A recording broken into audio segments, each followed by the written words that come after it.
Yeah, let me just share my screen. So just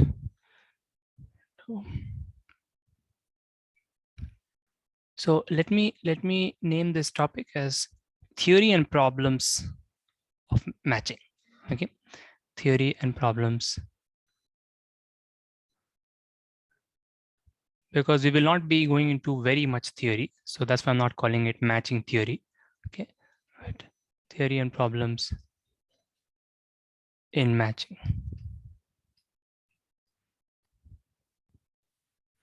Okay. So let me first tell you the first thing, that is what is a matching. Okay, roughly speaking, I guess all of you understand roughly, but let me just say. So suppose you have some points. Now the exact location of these points is not relevant to us. Okay, but from problem to problem, it may be relevant. But in general, it is not. We have some points. Let's say some points here. And then let's say some pairs of points are, willing to get matched. So there is an edge between those points. Basically, we just have a graph, right? That's what we know. But so these are willing to get matched, this and this are willing to get matched, and so on. Let's say like this. So this is there will be some circumstance which you'll model like this. Now you have a graph. Now, what is meant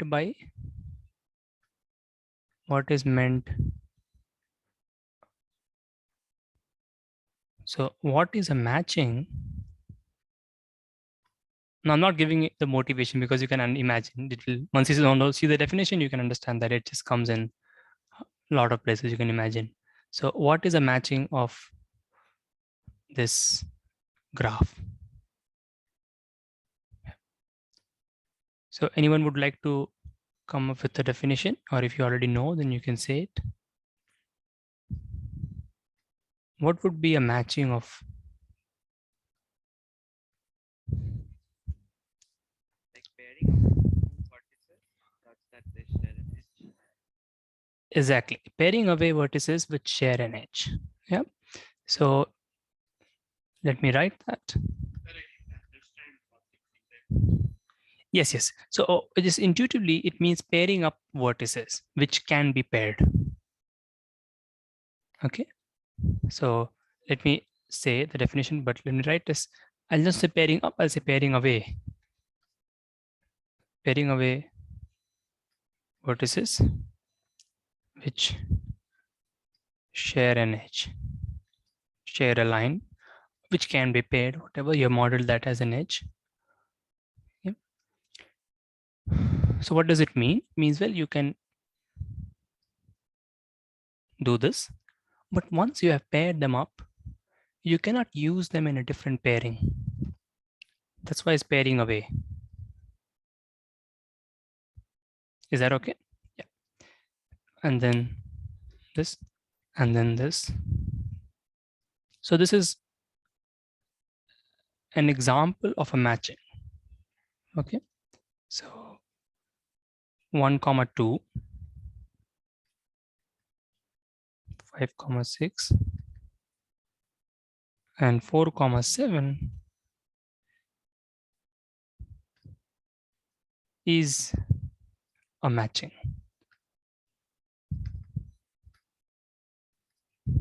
Do I need to give a formal definition?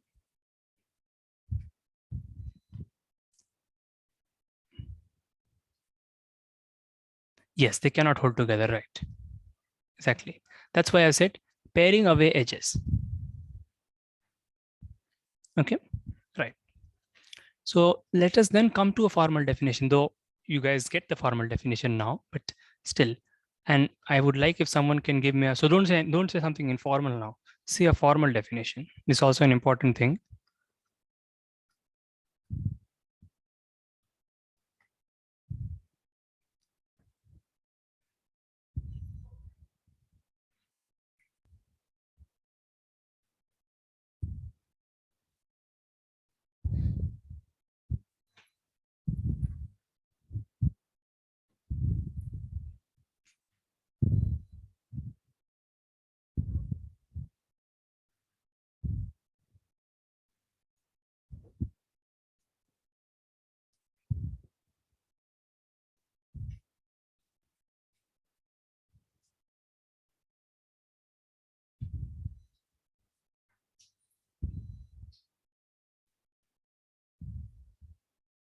Sir, a graph where the degree of each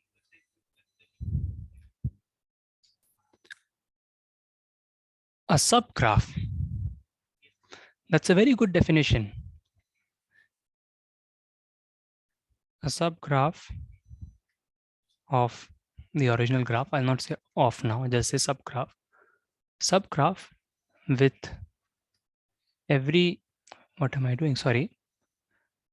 With every vertex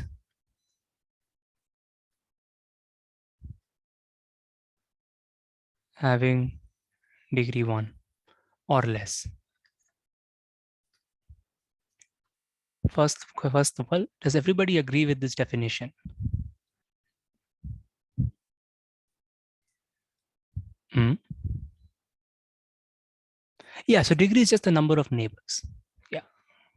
I mean, I didn't plan to define it like this, so otherwise I would have not used the word degree. But yeah, degree is just number of neighbors. So for example, this 5, this has, you see, 3 degrees. It has three edges coming out of it, 3 neighbors, as you would intuitively understand. Number of neighbors.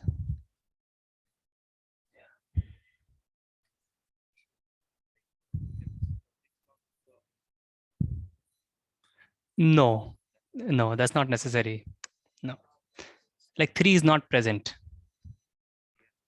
Yeah. So this is a very good definition, right? Does everybody agree that this is the right definition? Right? Because that's what I've basically done, right? No, it could be less also.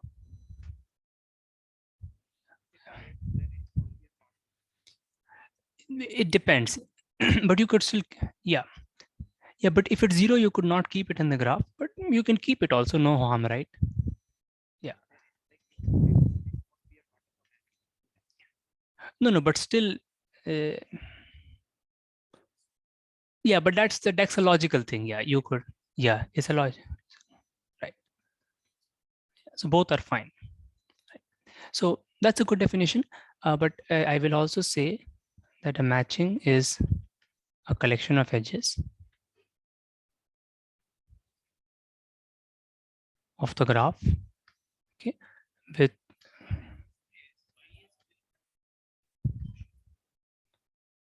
no.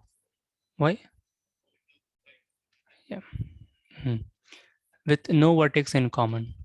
Just take some edges, collection of edges which have no vertex in common. Okay. See, for now, the definitions are not so important. Okay. But the definitions become very important theoretically speaking. Because when you're generalizing something, then what you are using in the definition and whether those things which you are using in the definition are present in a more general setting. Okay. So then what you're using in the definition will be important, even if two definitions are equivalent. If one of them does not use something, then some concept, and then it's more amenable to be generalized to a larger setting and so on. So those things are very useful. Even for proving something about the special king of matching, it may be needed for you to go to a larger thing. But now that those things are not important for us, we will be just doing some basic things, basic results, and then we'll see plenty of applications. Okay. And even in basic algorithms to begin with, it's not important. Later on, obviously, it's needed. So we have the definitions. Sorry, give me 1 minute. So we have the definitions out of the way.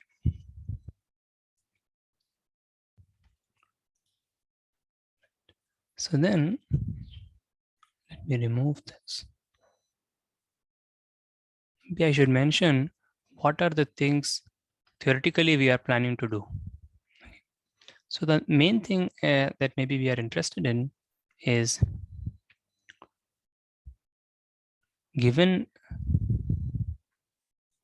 a graph, how to find a matching of largest size.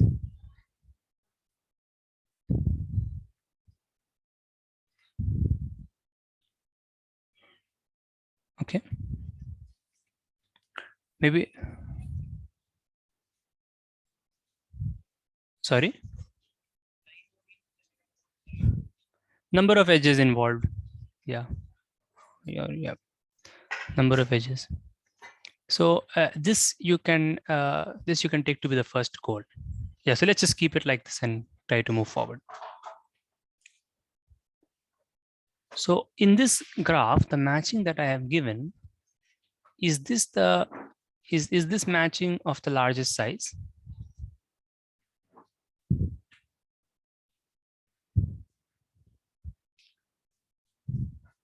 Can you find a bigger matching?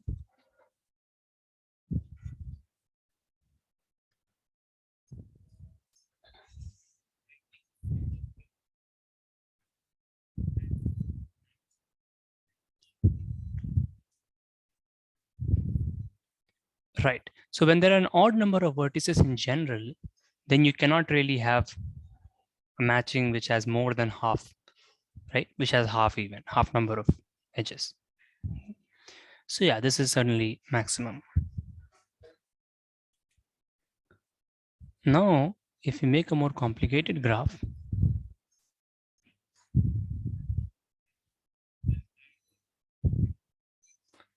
we'll see.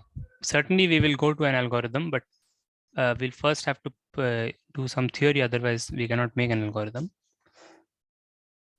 So let's see.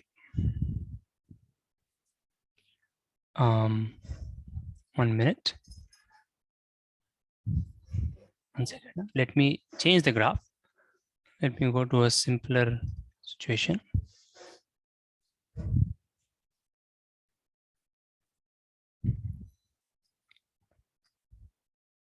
So this is will be called a bipartite. It has two partitions, but that term is not important now.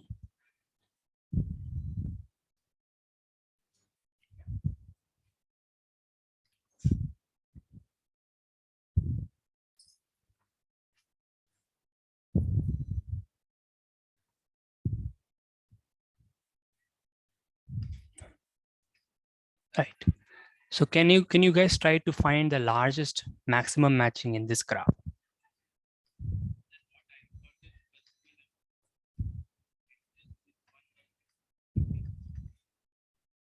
Mm-hmm.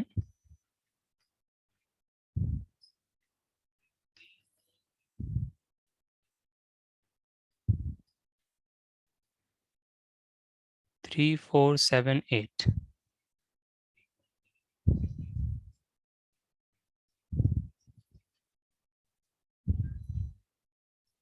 Okay.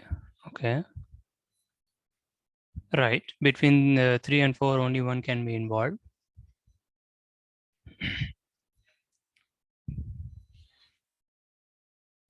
Right.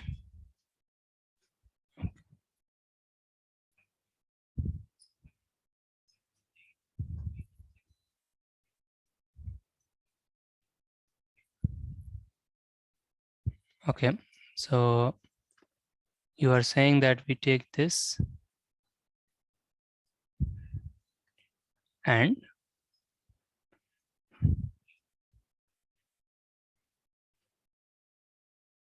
okay, and 2 and 7. Okay. So you are claiming that there is this matching 1 and 8, 3 and 6.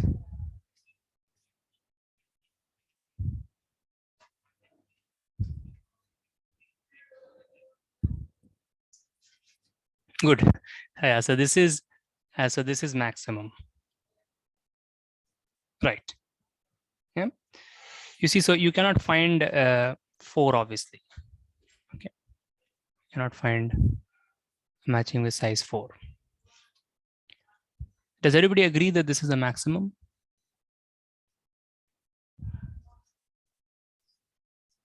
Okay. Right. Now let me change the graph.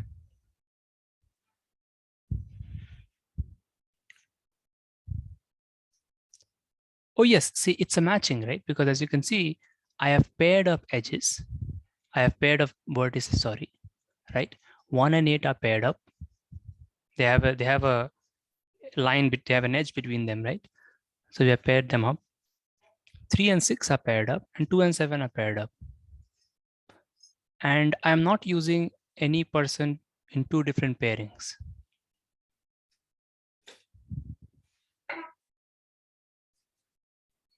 Okay, so that's why it's a matching. Just a matching, just a pairing up of things. And that's it. And its maximum, you can, as Raghav has given some reason. Okay, so it's good. Fine. This is reason is, you can do it in several ways, but soon we will prove some things related to it. Let me give another example.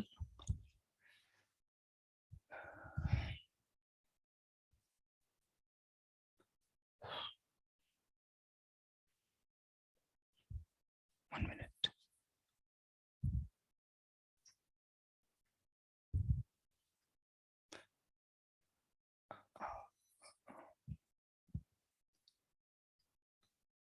All right. So now I've given you this graph, and if I give you this matching,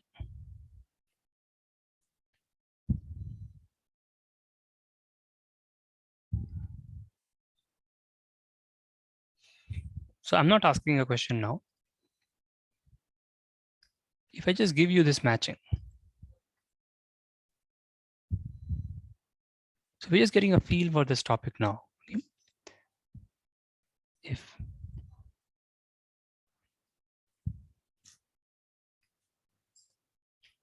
consider the matching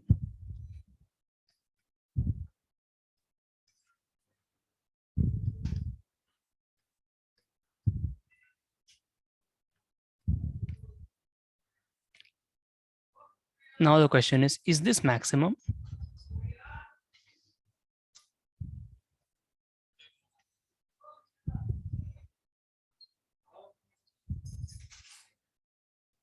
No, I'm not intentionally choosing. I am just choosing because I can make the examples easier, easily.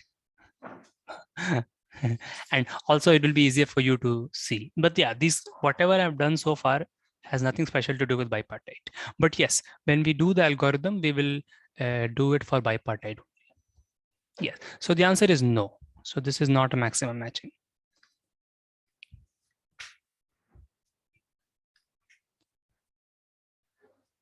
Yes, absolutely. And but then the question is, can M be enlarged? The first is I'm keeping it vague. Try to answer it first.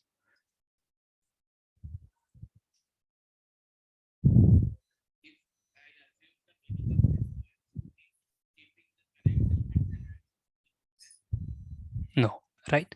So that's what enlarged means, in sense that, yeah, no. Okay. So what I'm trying to mean, so what we mean from here is that there is no matching M prime containing, meaning containing the edges that M has. No matching M prime containing the matching M. Containing the matching means containing the edges involved. So these are simple bits. Okay, let's like very small, things we are doing. There is no matching M prime bigger than this. Okay. What is such a thing called, such that nothing is bigger than it? In any partial order, it's called a maximal element, right? Such a matching is called maximal, like naturally so.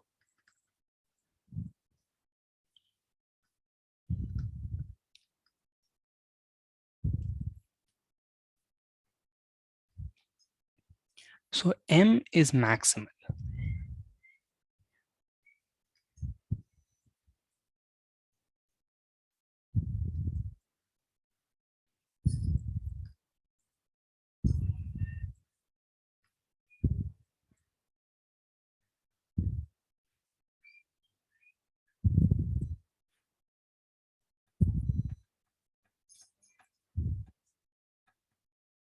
Okay.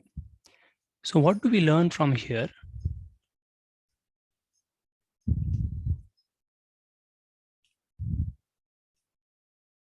Mhm.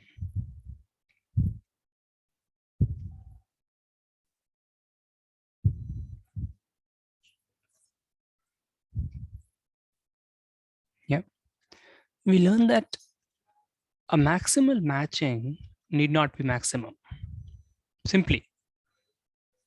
Does everybody agree with that? Yeah.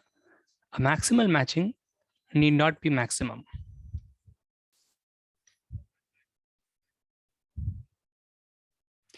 Yeah, maximum matching will obviously be maximal because it has the largest size. And so you can't enlarge it because it has the largest size. So that's always true. A maximal is obviously maximum, right? But maximal matching need not be maximum.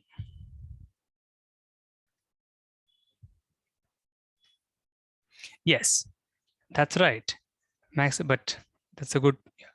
Maximal matching need not be maximum. But we need to see this first because I'll say need not be maximum. So I want to say two things from here. It means something very interesting algorithmically. Uh, whatever. Okay. And another is uh, comparing with the theory of trees, which which not all of you have seen. So I'll not say much about this, but yeah. See, maximal. So first of all, let me ask you guys this question. Okay. Given a graph G, just a collection of points and lines, right? Not this very good looking bipartite graph, but just any graph. If I just give you any graph, give me a procedure, give me an algorithm, meaning procedure with very simple steps, right? Given a graph G, find a procedure to find maximal matching.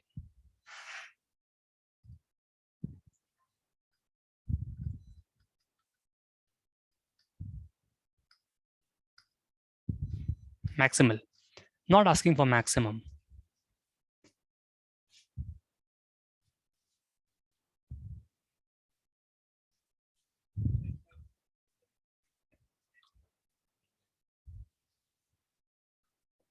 Degree one, what degree one what?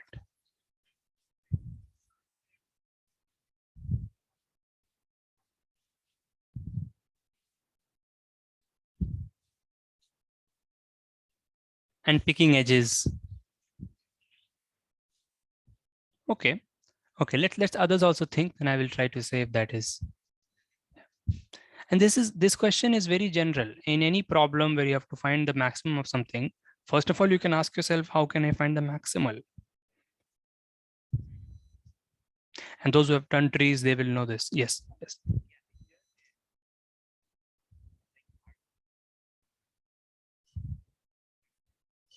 You can start at any random edge. Yes.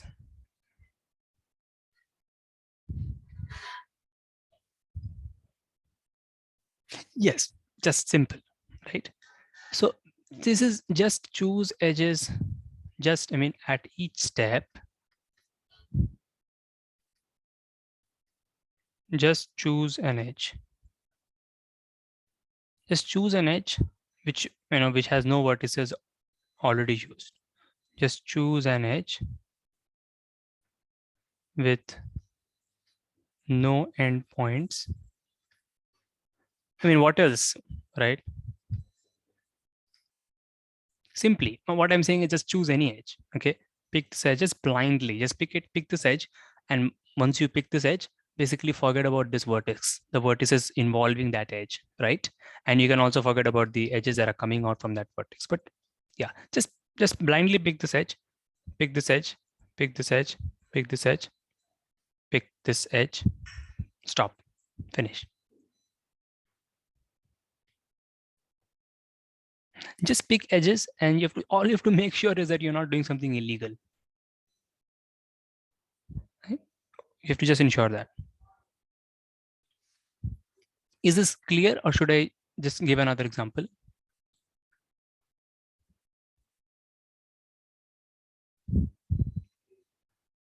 Okay.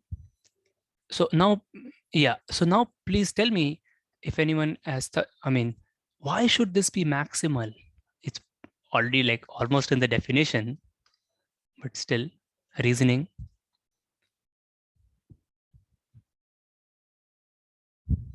So we're just doing a greedy algorithm in some sense, right? That at each step you're just trying to do the best you can. That's all.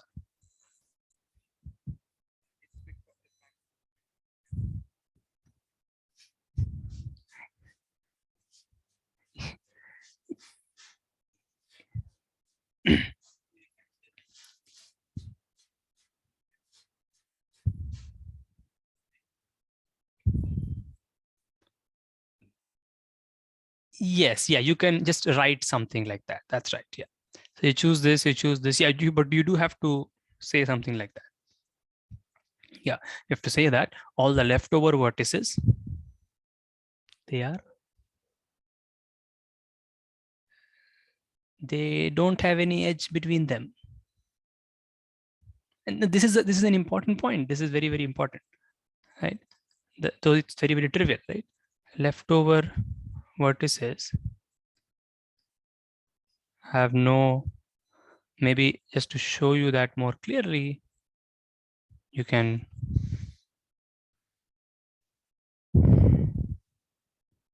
see this. So there are many leftover vertices. There are 3 leftover vertices, but I can't use them. Okay, have no edges between them. And this is a very, very, very important point. It's trivial, but we'll do a problem which will use this kind of things.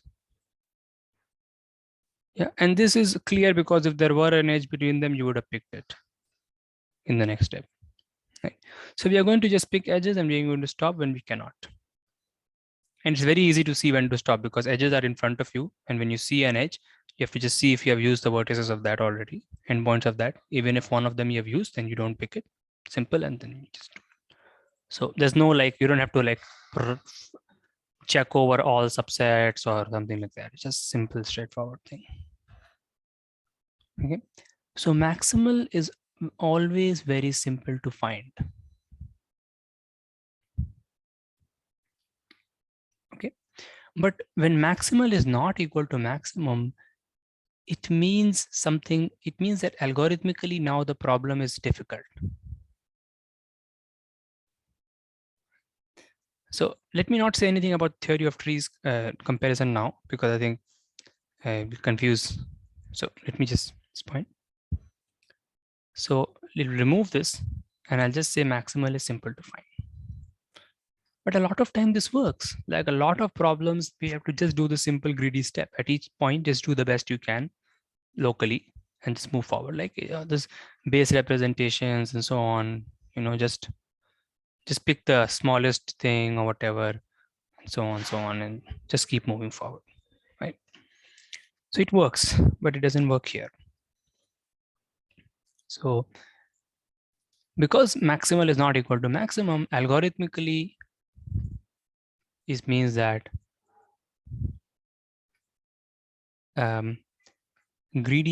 simple greedy algorithm will not work.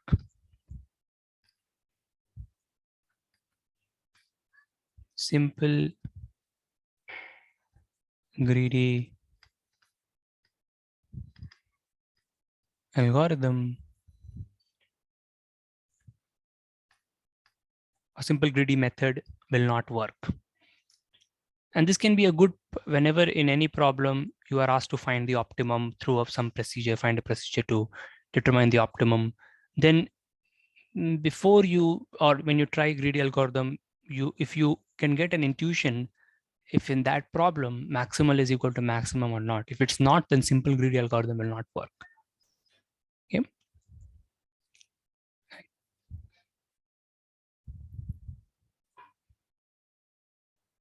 Right.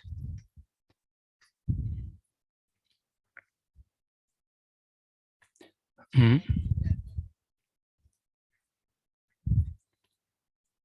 You tell me. Absolutely, yeah, yeah. It won't work on maximum. Right, and maybe I should write that, yes. Won't work. No, you're right. Yeah. Won't work for maximum. That's right. Maximal, we have said, but yeah, I should write that. Okay. All right. But now you can see every time we are missing out a few edges. We are not missing out too many edges. Right? Like this is, okay, this is maximal. It is not maximum. But now the next question is, let me just say that maybe. Hold on. So there are two things that I can do from here. Yeah. So let me just remove a few things.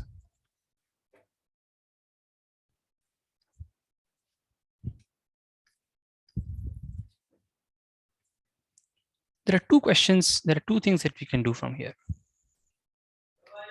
We understand this algorithmically. So we have the method to find. Now there are two questions that one can ask. What is the difference, or how bad is the maximal, or is a maximal compared to maximum? This is the first question. Do you get this question? Like a maximum matching, if it has of, let's say is of size 100, we don't know, but let's say it's of size 100, then is it possible that the maximal matching you find is of size 2? I mean, maximal may not be maximum, but the next question to ask is how bad is it? How bad is the maximal compared to the maximum? This is the next question that is usually asked. I mean, it will not be asked like this. You framed as a problem if you're writing an exam, but this is the question. And the second question is how to know, I mean, how to spot, how to spot how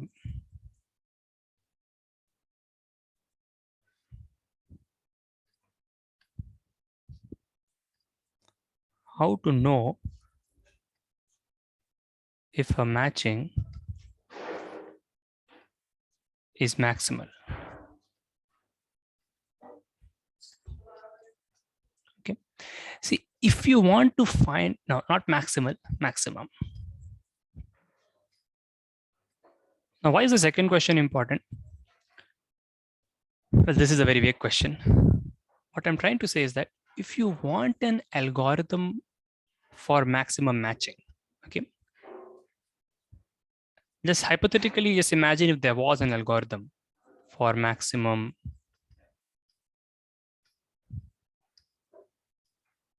matching. I mean, a simple, not like, trying all possible maximal matchings and then no, that is obviously rubbish, right?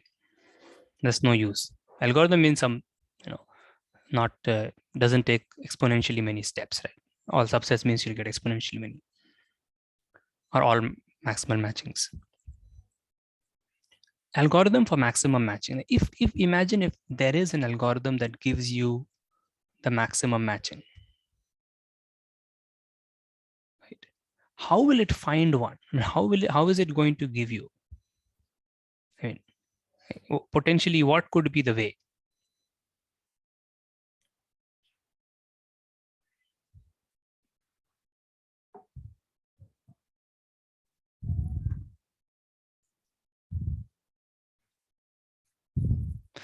No. But that's the problem. If you compare it with a set of all maximum matchings, that's algorithmically not good,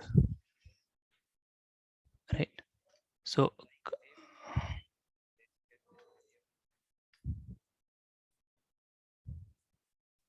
but that may not be possible, and still it may be maximum. Yeah, that will be a perfect matching, right? So comparing with set of, just once again,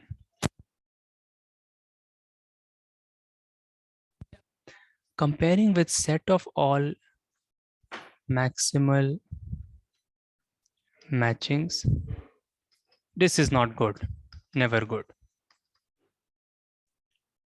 Okay.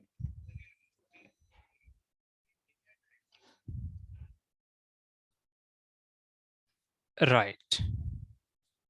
So given a matching, you are looking for a criteria which will tell you that if this matching is, if that criteria is satisfied, then the matching is not maximum.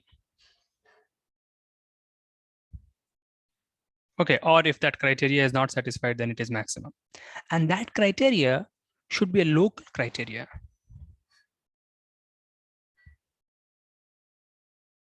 Okay, so we are looking for some kind of criteria. Okay, something local, something which can be spotted easily.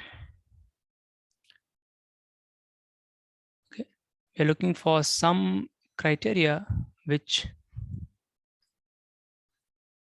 yeah, the way to put it is a little tricky.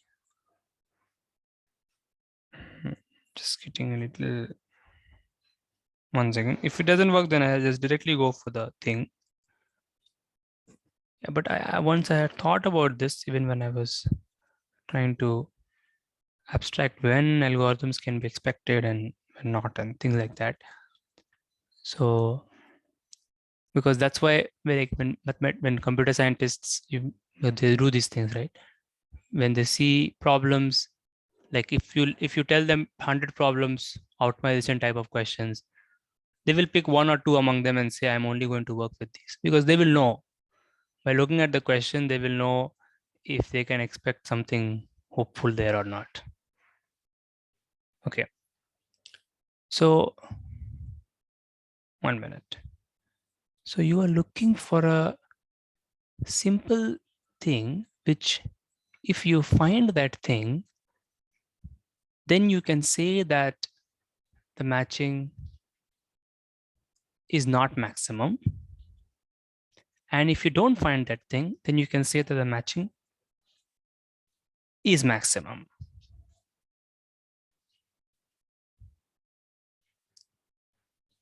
Yeah.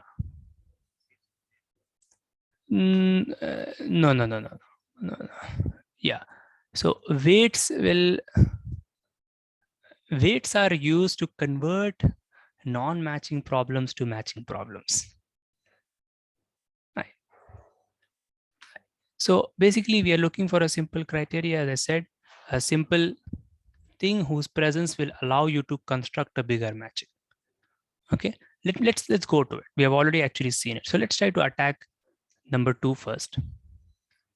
Yeah, trying to make it two, this thing without context can not be useful. So if you attack number, no. Number of vertices doesn't, see, maximum matching can be found in any graph, right? Whether it has even number of vertices or not. Perfect matching is the different thing, where every vertex is used, right? But yeah, just having a that, no, that is, even if it has even number of vertices, you will find graphs where it has working. Let's go back to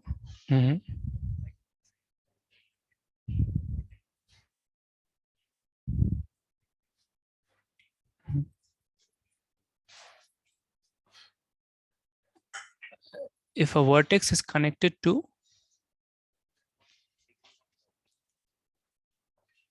okay,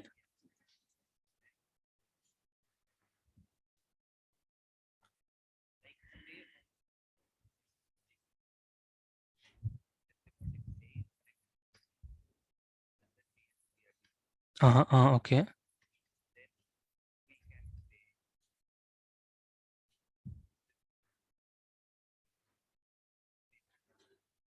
No, but what is the matching?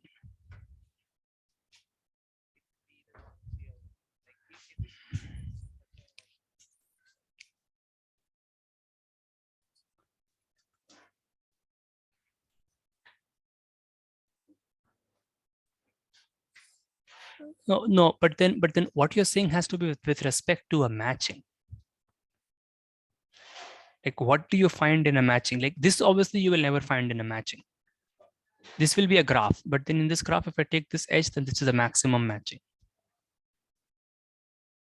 And the other one is also a maximum matching. Right. Yeah. So, right. Actually, so yeah, it's a little tricky. Yeah. So here we have already, that's why we did this simple example. So see, in this example, it was very easy to spot that. So this one, we have to have a matching to begin with. Okay. Maybe let me not use like this.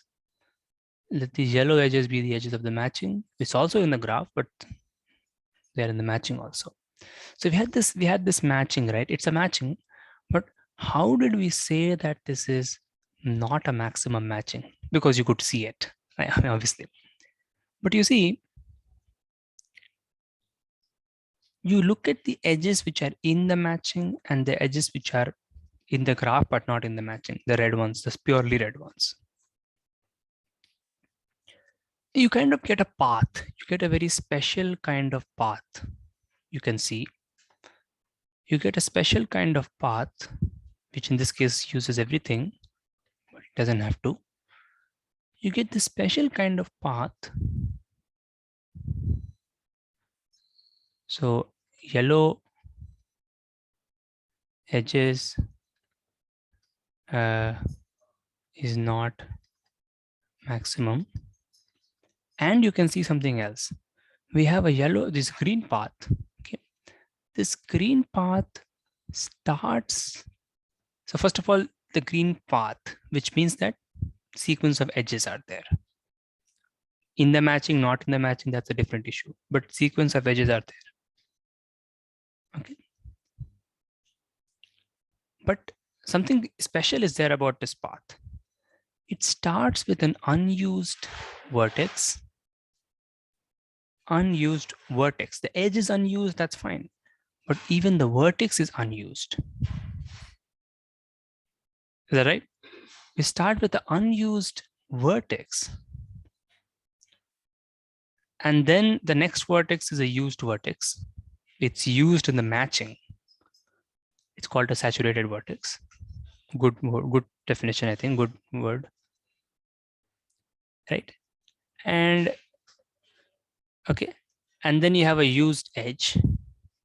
But then you have an unused edge. And then you have a used edge, unused edge, used edge. Finally, you have an unused edge with an unused vertex. Now that's important, not just unused edge, but also the vertex is unused. You see, this is what you have found. Now imagine if you find this kind of thing in any graph, then you can always, give a bigger matching somehow. Not by enlarging, but just by doing something like some kind of switching.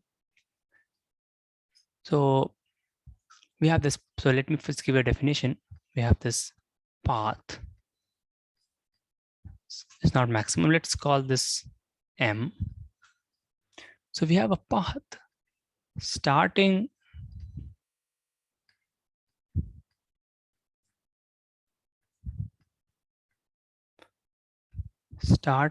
with 1 unsaturated. Okay, then edges alternating in and out of matching. Right. So this is with this path is with respect to a matching, right? The first edge is not in the matching and the first vertex is not in the matching. That's important. And then it alternates between in the matching or not in the matching, in the matching, not in the matching, and this goes like that, right? And ends, now that's also important, ends with 8, unsaturated, not in the matching.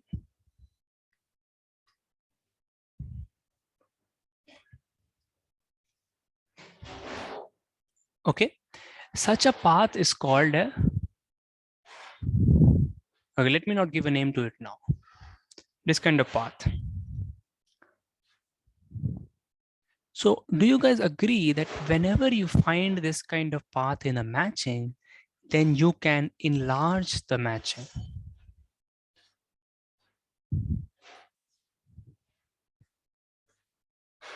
Right? How can you enlarge the matching? You can just take the other edges in the path and discard these present edges. You can take these edges and you'll always get a bigger matching, size 1 bigger exactly.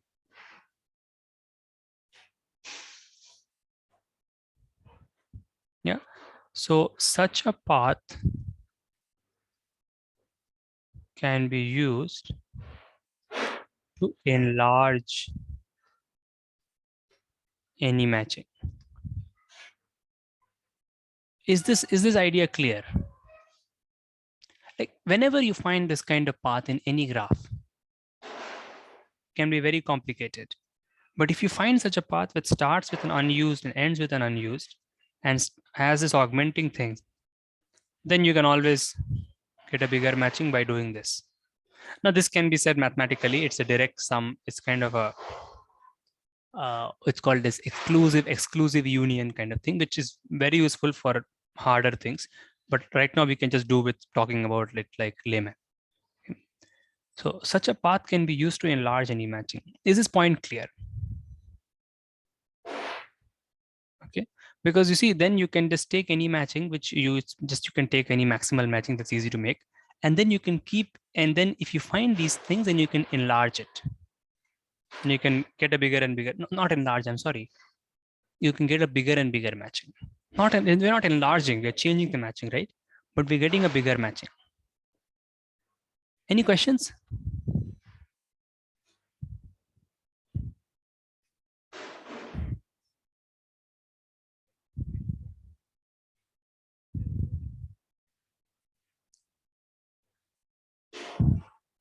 You mean that are there any other situations, other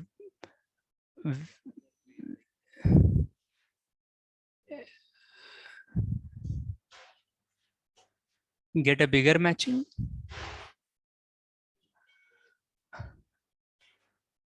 Yeah. So what you're asking is a very important question, right?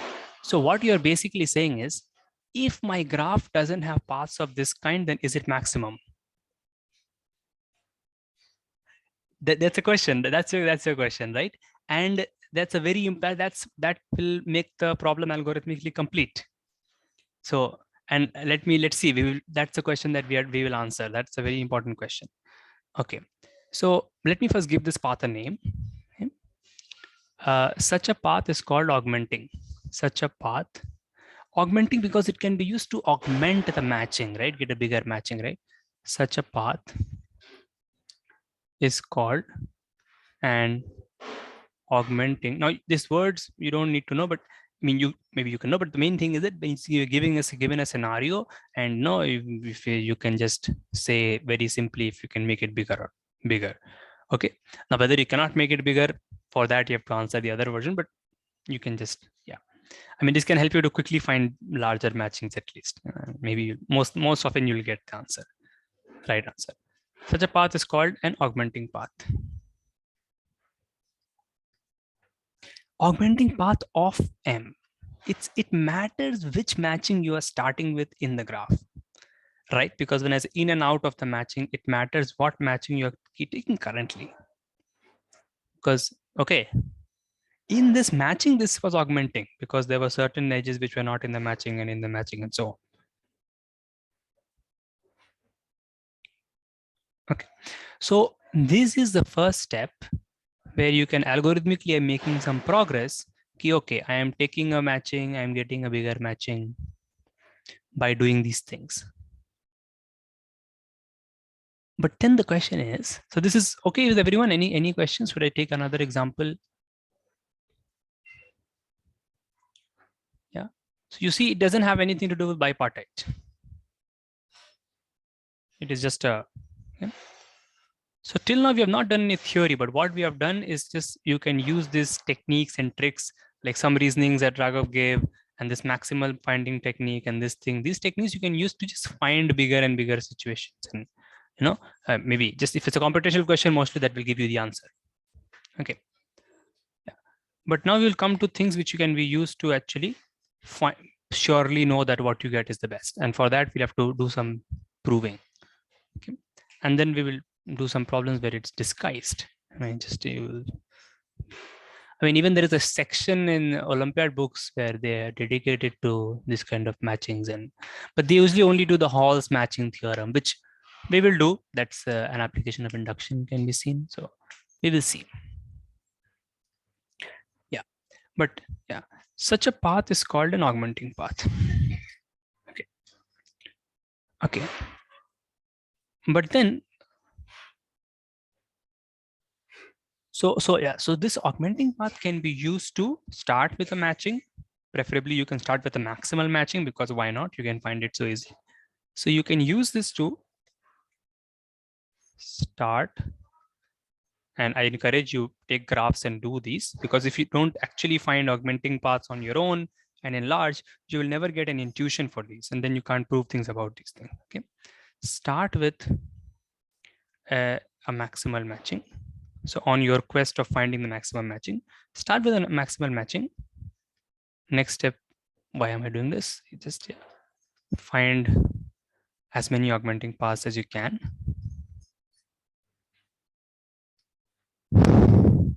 Augmenting paths, and just make bigger matchings. Make bigger matching, and now in that try to find max augmenting paths, right? Because new augmenting paths may pop up. You don't know.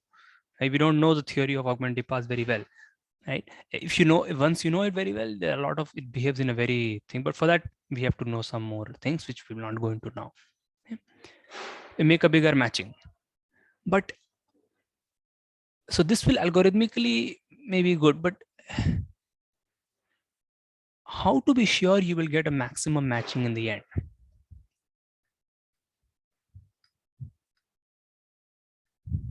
Sure, you end up with a maximum one.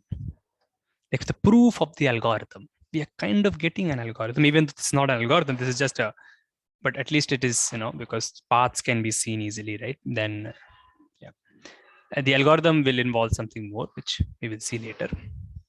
But yeah, how to be sure you end up with a maximum matching?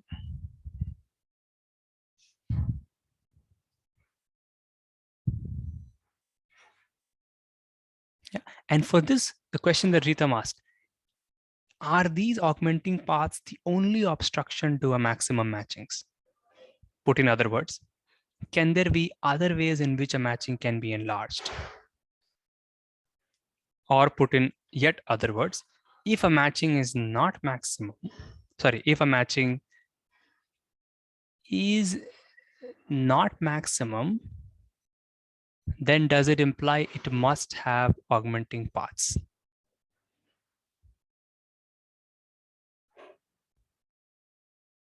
You see, these are the same questions, right? If a matching is not maximum, then does it imply that it should have paths like these? Which means that these paths are the only ways to enlarge a matching. Which means that if you can't find such paths, then you're done. So all these are the same questions. Okay, and this is how this theory and algorithms take help from each other, right? First, you just do the naive algorithms like Maximal, and you ask how bad it is. That question we have not answered. It has a very interesting answer. And then you just take some examples and say, okay, how can I make this matching bigger? You say, oh, I found this path. If you spend enough time, you will see that, okay, these paths are surely my friend to find bigger. But then you will need some theory to ask the graph theory to know that you do that this is a sufficient condition for finding maximum. I mean, it's a necessary condition. I mean, not having these paths is necessary, but is it also sufficient is the question. You can put it in the anyways.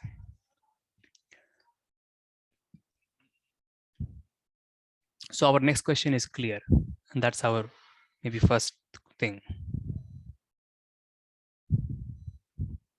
So let me write that. So maybe I would ask someone to say what the next question is. I've said that in many ways, means in several equivalent. I just said it in different ways, I should say. But can any one of you put it in a simple way so that you can get going?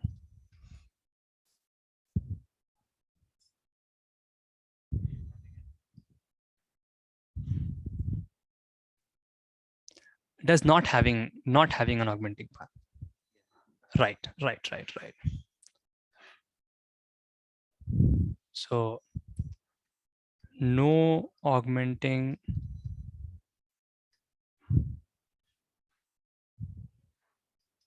path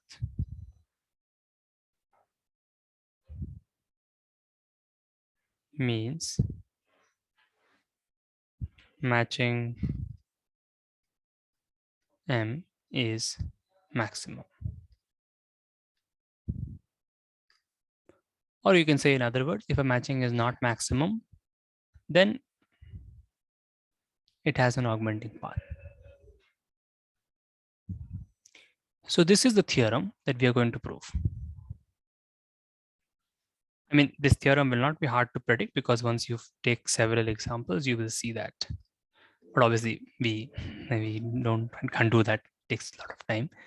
You have to, yeah, maybe you can spend few hours trying to find examples and then you can be convinced. But yeah.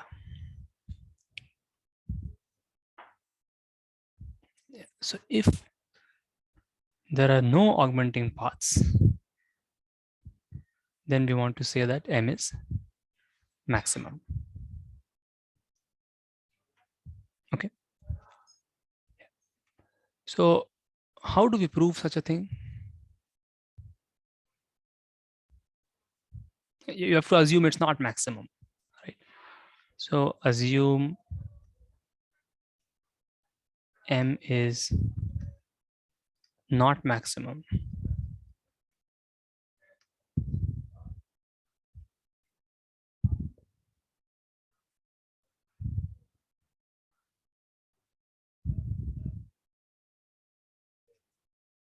Okay.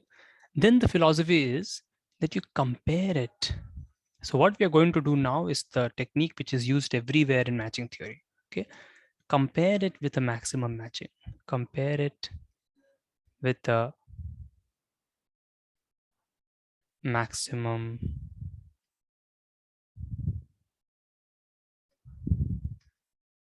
matching M prime. Now you're sure that maximum matching cannot have augmenting paths. If it had, then you would have augmented and gone forward, made a bigger one in size. The main thing is you want to compare. Okay. The heart of these things is to compare because there is really no formula for a maximum matching, right? You don't know that number. You don't know such a thing. But you know that a maximum matching does exist. That's very simple because what we are trying to maximize is a number, right? The number of things. It's a number of something. So it will have maximum matching will exist, but it's hard to describe it. The description is not simple. The existence is simple. Okay. Other problems, maybe even the existence is not clear. Okay. But here the existence is clear because it's a number at the end of the day that we're trying to maximize. Yeah. So we compare it with a maximum matching. Okay. Yeah. Now this is a slightly critical technique, different technique. What do you mean by comparing? So the way it can be said, I have to take 1 minute. So yeah, the way to, I mean, I can say it, but the way to say it has to be, let me just try to take a graph and say what we are going to do. So let's take a complicated graph.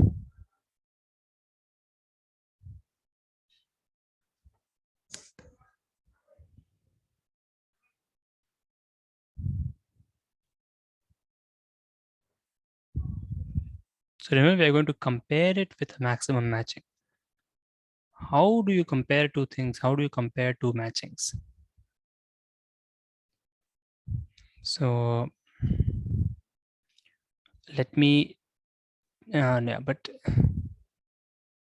the problem is that this is, yeah. So let me then just explain what comparing two matchings means. What do I mean by comparing two matchings? Okay. So you can take this this matching, which is like this, and so I'm intentionally choosing so that is this maximal?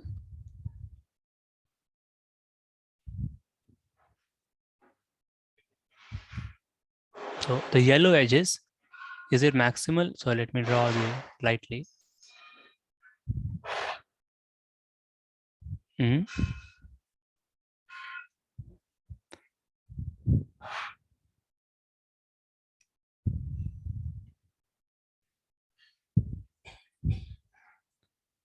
It is maximal. Yeah. Is it maximum?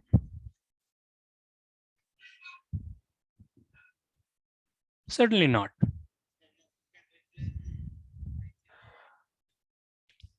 Okay, so now that's simple. Now, can anybody find an augmenting path? And that's a good exercise, right? In this matching, so it's not maximum, right? Now, can you find an augmenting path? So what I mean is the matching that I've given in yellow. It's in the graph, obviously, has to be. Give me an augmenting path.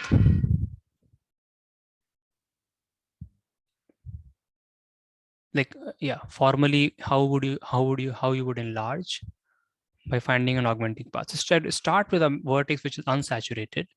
Basically, the idea is, yeah, say, yeah.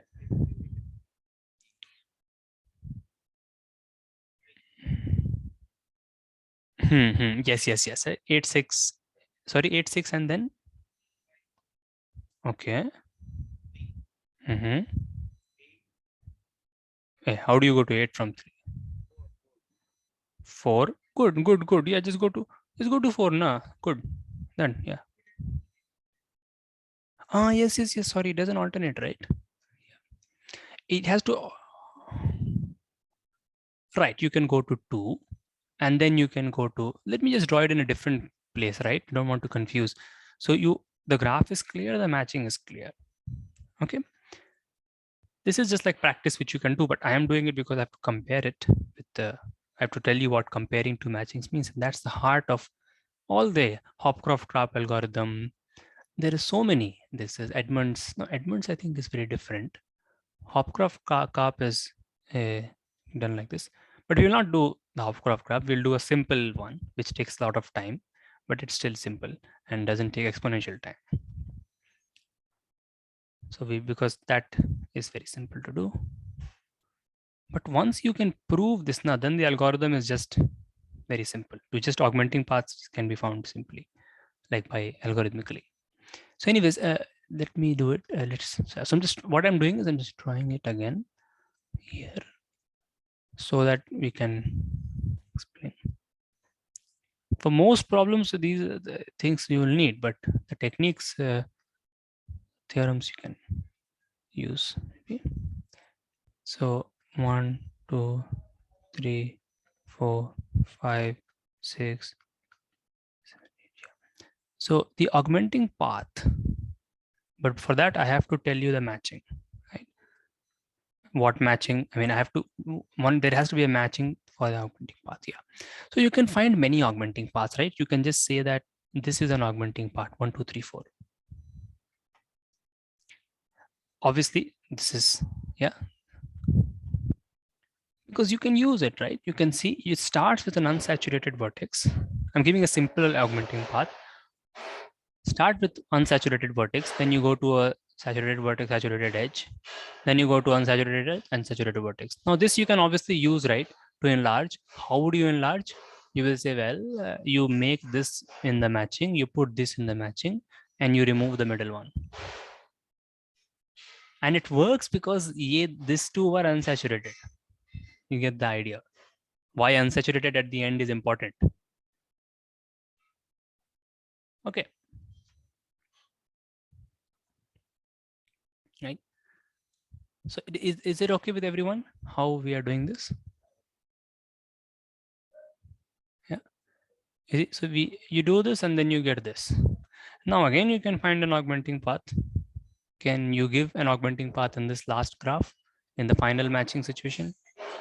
How you can augment this matching? Maybe I can just say like that, how you can augment this matching. No, that's why I'm asking for an augmenting path. Yeah, it's not maximum. You can still augment it maybe. I don't know. I don't know. You have to tell me if it's maximum then. Is there an augmenting path? Then it's maximum. I mean, we have not proved it. No, 5. Yeah, but 5 is already used, right, in this yellow thing. 5, I mean, yeah. I mean, if you get confused with the definition, just ask, can I use it to extend? No, because 5 is already used. So there is no augmenting path. Or is there? Think. Yeah, the ones which are yellow in the bottom. So it's a different matching now. Is there an augmenting path? Come on, someone should be able to tell. No, because 4, I mean, see, if you take, so forget about the definition, okay. If you take 86534, can you use it to get a bigger matching? No, because I mean, you can say, okay, I will choose 86 and 53 and I'll discard this 2 from the matching. You don't get a bigger matching, you get the same size, right?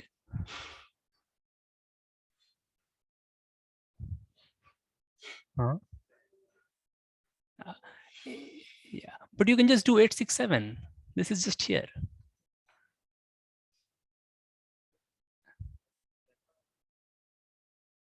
Oh, sorry. Yeah, right. Sorry. Yeah. Yeah. So there is no augmenting path. So this is maximum. So this should be maximum. And this is maximum that you can reason. We have not proved it, but you can reason for this case. Yeah, you can go all around, but there's no augmenting path. You have to start with something that is unsaturated. Remember that. 4 is not unsaturated.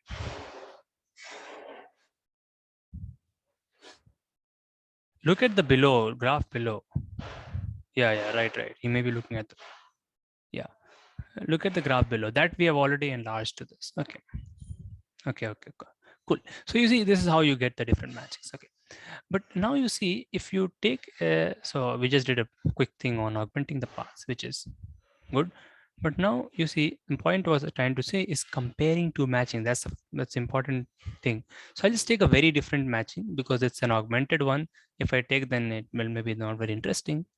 But let me just take up something which is very different. Okay, I also don't want to take very different. Okay, this. Let's take this matching. So this is a matching. Oh, it's the same. Shit. It's a matching. So we will. Oh man, what can I do? I can do something like this. I can just, yeah, something like that I can take, but then it becomes completely different. I don't want it to be completely different also because of what I'm going to explain. So you can take this.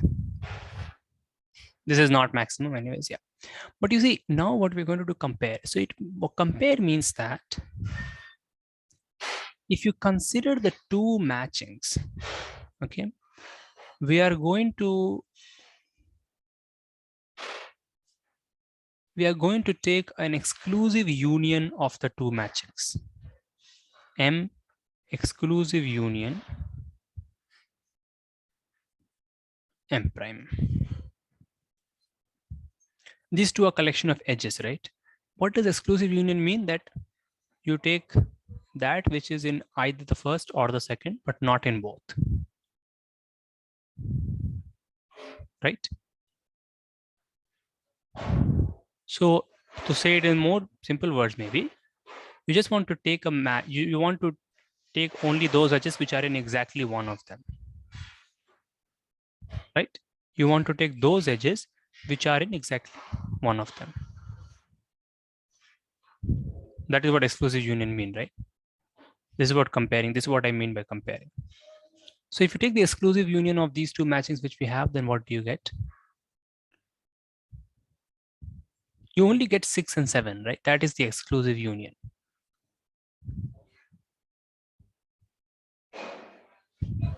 Yes, yes. So yeah, so I should say this is M, and you can call this M prime.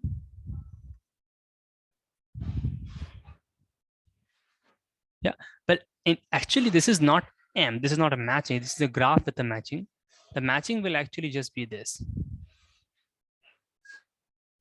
Yeah, just a set of edges, right? Yeah, exactly. Yeah, but I'm just trying to graph to this too.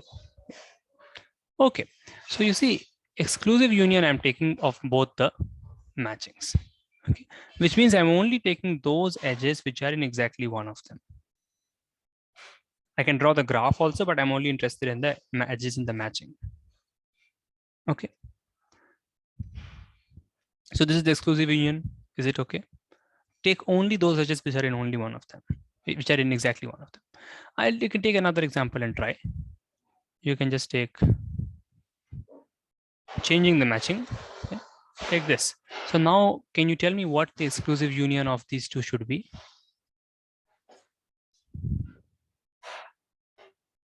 What? Right. Right. Right. Yeah. So it's not going to be a matching, but it's just an exclusive union. 6 and 5 also should be there, right? Perfect. Yeah. So maybe I should respect the edges that and color. So we can keep that color.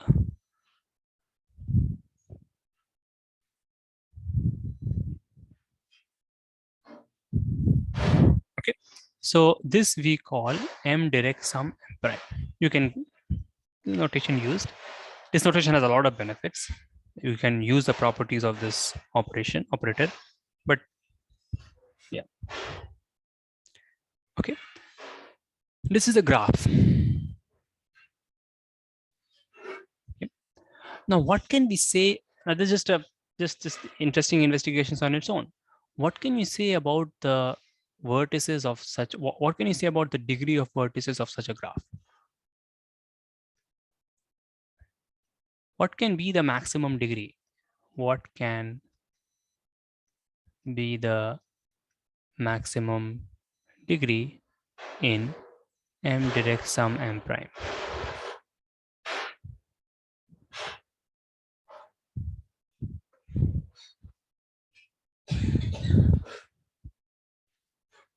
So earlier we said that in a matching, the degree can be at most 1.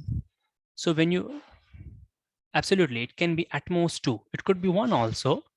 Like in our case, some of them are 1, some of them are 2. But the degree can be at most 2. Okay. So max degree is 2. This is a very interesting point. This is used in the theory of permutations, drawing graphs of functions, not plotting graphs of functions, but making graphs out of functions.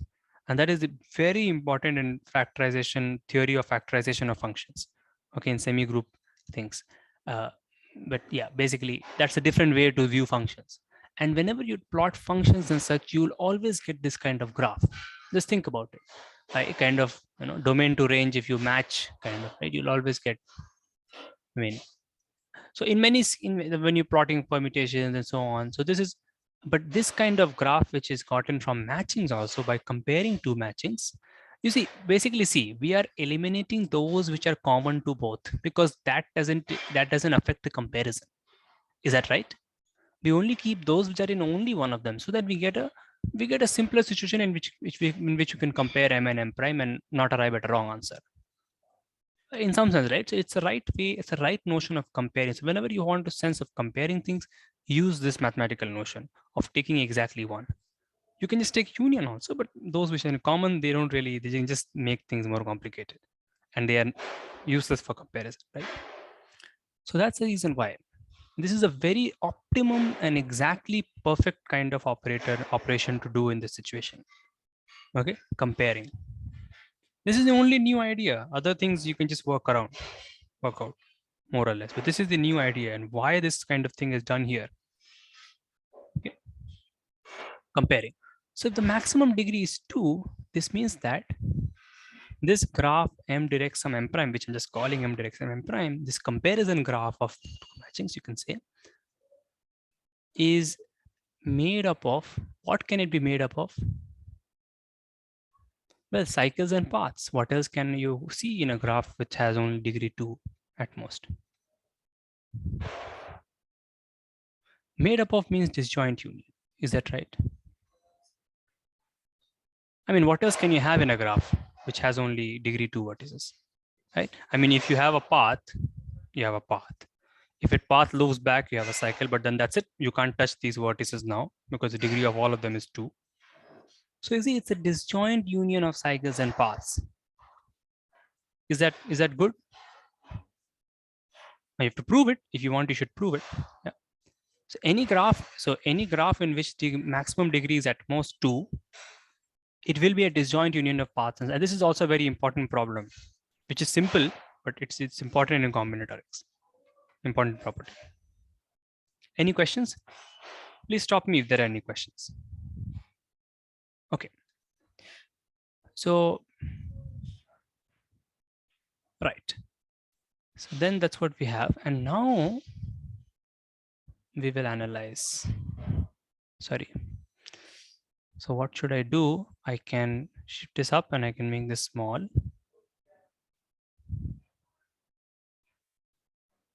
So, okay. So what should be the next step? If you're, yeah. So see, let's go back. We kind of did a detour into practicing this augmenting path and defining comparison, but let's summarize. Okay. We wanted to show that if there are no augmenting paths, then your matching is maximum. We said, okay, if it's not maximum, then how do you use the fact that it is not maximum? Right? How do you bring that on the table? By comparing it with the maximum matching. Comparing it with the maximum matching, okay, then I got a graph.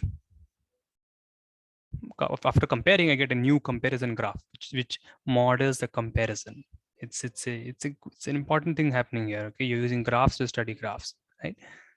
So you're modeling the comparison by using this graph. Now, this graph is made up of cycles and paths. Okay, let's just keep that. Let's remove that. Yeah. I'll just remove this everything. So yeah, m direct sum m prime is a union of cycles and paths. So let's draw a very generic picture. It's good to have generic pictures if needed. So it will be, so I'm not trying to, let's use completely different color. So it will be made up of cycles like this, sorry, paths, or you can take cycles, or it will be made of paths.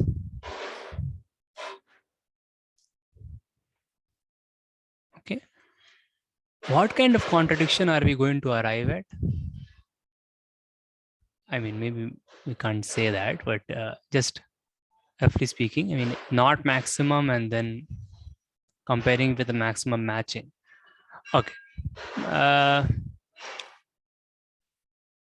Yeah, let's forget about that. Okay. Forget about what contradiction. I mean, I can just say, but probably that's not useful. Yeah, let's leave it. So roughly speaking, do all of us agree that m direct sum m prime will always look like this? Something like this. I mean, it could have more things. Let's just take more things, no problem. Where these edges are those edges which are in exactly, these edges are those which are in exactly one of m and m prime. Okay, the pink edges are those which are in exactly either in m or in m prime, not in both. Okay. Can we see anything more? Can we say that these edges are alternating between, one will be in the matching and one not in the matching, right? And that's clear, right? Because see, just imagine if this last pink edge here was in M, then can this be in M?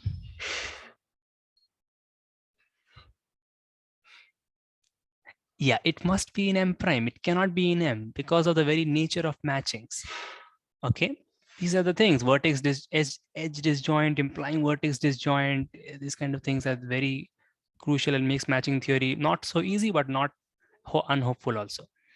So this must be in M prime, and then this must be in M, and then this must. So these paths will be alternating paths, not augmenting, but alternating. But augmenting or not, we will see. Okay, so let's play that game, right? So this one, let's say I mark it like this. So this is just for fun. I mean, it could start with M prime also, but let's say if it's starting with M and so on, so on. Let's see. Let's just keep it random. So cycles maybe also it will be like this: M prime, M prime, like this, right? Can we have an odd cycle? Yeah. Exactly, right, exactly. So let me write that. All cycles are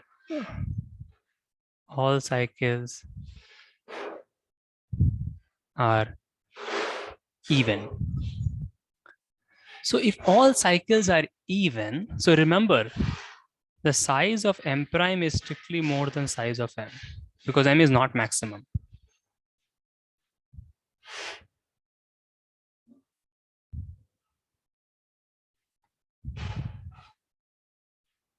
Okay, so cycles are all even, and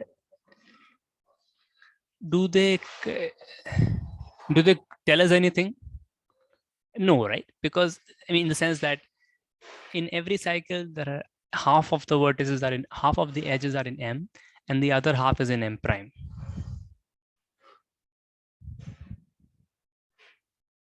right? So they don't really tell us anything. Yeah. So what does it mean? Yeah. So what does it mean? It means that there must be a path. See, because M prime has more edges than M, it implies that there must be a path. I'll just write this. There must be a path where M prime wins. How do you make that precise?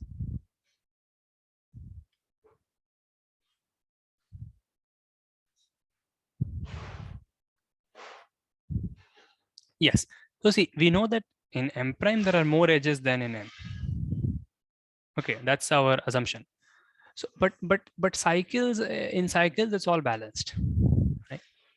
They really don't really create. So the difference must happen in the paths, right? So it means that there must be one path in this comparison graph where M prime wins.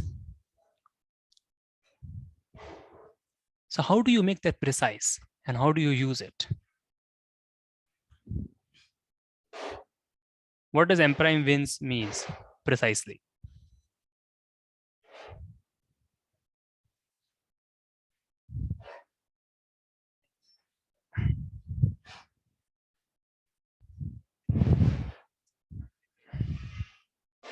Right.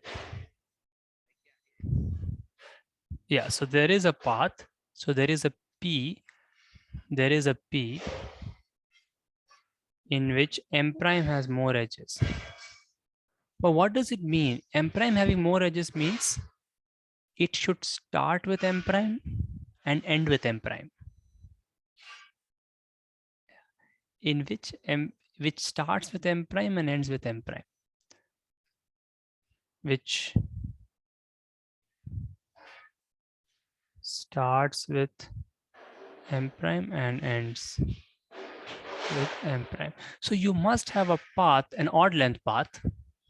It must be of odd length, you can understand. Which must, so you must have a path like this, which starts with M prime and ends with M prime. These are the reasonings which will continue whenever you have a problem which is related to match, and these kind of reasonings always come up. So this is not good. This is a even length.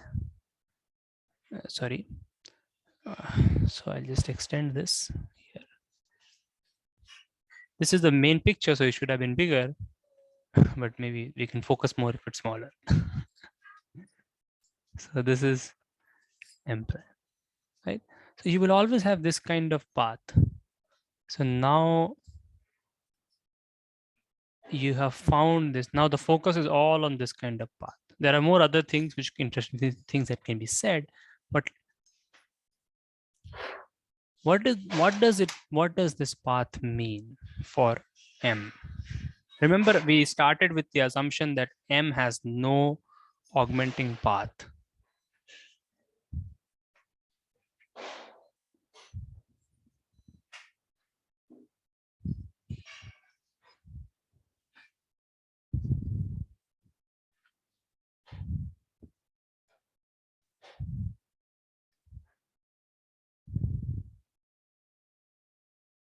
In M prime or in M?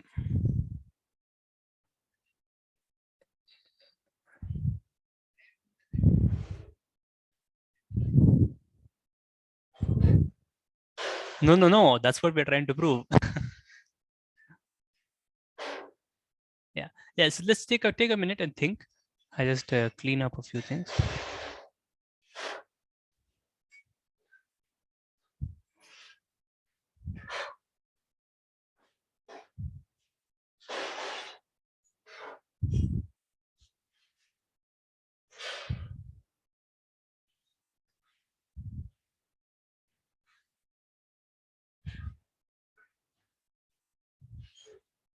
So try to put this path inside M. Imagine a matching M and see what you get in that matching.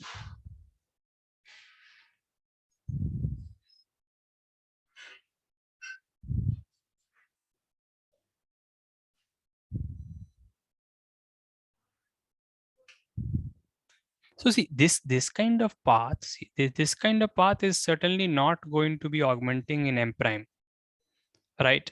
Because it starts with something which is used in M prime and ends with something which is used in M prime. So certainly this kind of path cannot help M prime.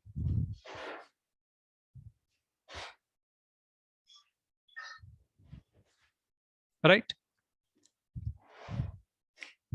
So this path P, right? P does not help M prime. Array, this came 1 minute. Yeah, P does not help M prime. Is that okay, right? Because I mean, how can it help M prime?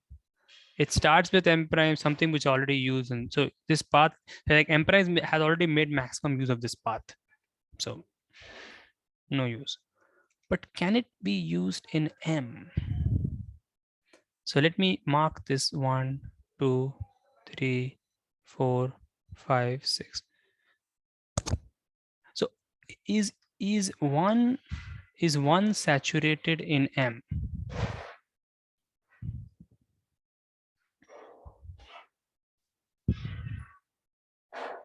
Right? It's unsaturated, right? Because this pink edge is in M prime and it is not in M. That's why that comparison was the right way. And also there is no other edge coming out of here which was in M, because this is the end of the path, we are assuming. Kind of, because I mean, you're breaking it up, right? So this path is unsaturated in M. No. So it's unsaturated. And now you see where we are going. This is also unsaturated. And it's alternating between something which is in M and not in M. Like starting with something which is not in M, and this is in M, not in M, not in M. So you can, yeah, use this. So for example, if this was, these are the things that are in M, and these are the things that are in M prime, then M could help by getting rid of the yellow ones and taking the blue ones, and it's matching. And it will remain a matching because 1 and 6 are not used. This means that M has an augmenting path, which is a contradiction.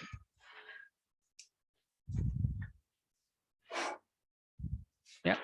Or you don't have to even look at this theorem. You can just say, okay, if a matching is not maximum, M is not a maximum matching, I have produced a augmenting path by comparing it with a maximum matching. So forget about the theorem, right? Just M is not a maximum matching. So I made the same mistake kind of that. It's just stating the theorem. But the point is this, if M is not maximum, just do the exploration. Compare it with a maximum matching. You will find an augmenting path by comparison. Because the essence of maximum lies in comparing it with a maximum. Okay. Or not maximum. Lies in comparing with a maximum. So is it okay? Any questions? So let's for a second, let me tell you what we did, right? What we did, what is the core thing that we did, right? Is you started with a matching which is not maximum. Okay. Compare it with a maximum matching and find an augmenting path. Right? So M is not maximum. We started with this, compared with a maximum M prime, and found a way to enlarge M, found an augmenting path in M, found an augmenting path in M. This is the key thing. And that's all we need to know, that if M is not maximum, then it has an augmenting path. Now you can put it in different ways.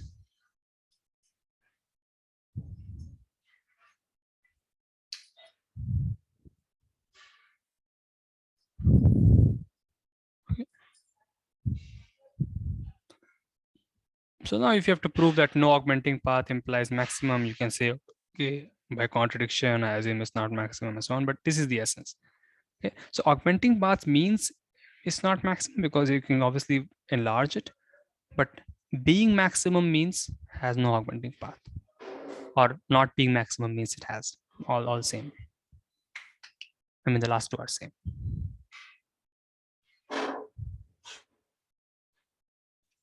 Always, yes, certainly, right? Because you can understand. Yeah.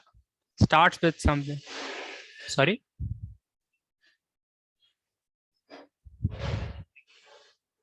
Then it, yeah, exactly. Then it cannot be augmenting, right?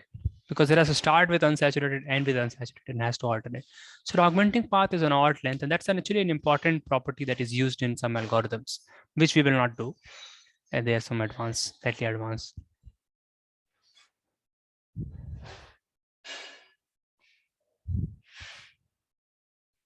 Okay, so you see now how this theory helps you to complete the algorithm in some sense, at least, give you a procedure, a simple procedure. Now the only job is to find augmenting paths, which you can do with some kind of a search, but that's a simple technical thing, which if you don't know, then no problem. If you, yeah, I've not seen that. But you see this idea of comparing two matchings, that is a key. So any questions? So this time we kind of did theoretical. Next time we will start with theorem, another theorem, and then we will see some applications of it in matrices and so on. Incidence of 0-1 matrices, number of ones and zeros and columns and some things related. We'll see. So no questions. Okay.